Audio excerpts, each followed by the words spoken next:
اپنے من میں ڈوب کر پا جا سراغ زندگی۔ قرآن کیا کہتا ہے؟ وَفِي أَنفُسِكُمْ أَفَلَا تُبْصِرُونَ۔ اور تیسری اہم ترین آیات کیا ہے؟ آیات قرآنیہ۔ ان تینوں میں گہرا ربط ہے، آیات آفاقی، آیات انفسی، آیات قرآنی۔ ان میں تدبر کے ذریعے، غور و فکر کے ذریعے انسان ایمان حاصل کرے۔ یہ ٹاپ کا ایمان ہے، یہ انٹلیکچوئلز کا ایمان ہے، یہ صدیقین کا ایمان ہے۔ نمبر دو، ایک ایمان ہے عوام کے لیے، اس کے دو راستے ہیں۔ نمبر ایک، صاحب یقین کی صحبت،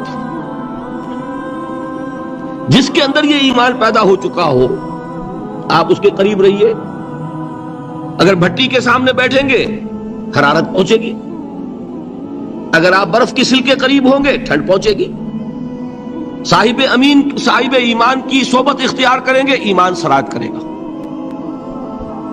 یہ ہے عوام کے لیے صحبت، کونوا مع الصادقین، ان کی صحبت اختیار کریں۔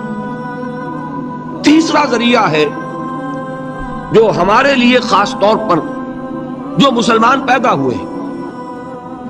اب ایک بچہ ہے 7 سال کا، آپ نے نماز پڑھنے کی عادت ڈال دی، پڑھ رہا ہے، اگرچہ غیر شعوری عمر سے شروع کر دیا، اس نے روزہ رکھتا ہے، 9 برس کا ہو گیا، روزہ رکھنا شروع کیا۔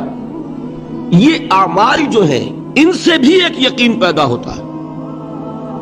جیسے یقین سے عمل پیدا ہوتا ہے، ایسے ہی عمل سے بھی یقین پیدا ہوتا ہے۔ جب مداومت کرتے رہیں گے اس پر تو اس سے بھی ایک یقین کی کیفیت انسان میں پیدا ہو جاتی ہے۔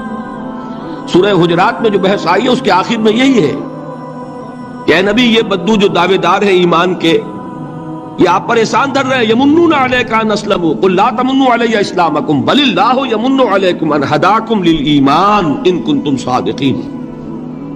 یہ آپ پر احسان دھر رہے ہیں کہ ایمان لے آیا۔ نبی ان سے کہیے مجھ پر اپنے ایمان کا کوئی احسان نہ دھرو، اپنے اسلام کا، بلکہ اللہ تم پر احسان دھرتا ہے کہ اس نے تمہیں ایمان کے راستے پر ڈال دیا ہے۔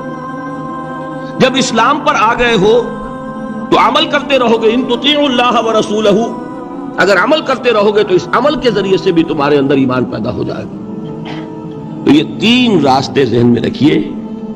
جو عوام ہے، غور و فکر، سوچ بچار، اس کی صلاحیت نہیں یا مواقع نہیں، ان کے لیے یہ 2 راستے ہیں، یقین بذریعہ عمل اور یقین بذریعہ صحبت۔ یہاں سے اٹھا رہے ہیں لوگوں کو، بار بار یہیں آ جاتے ہیں۔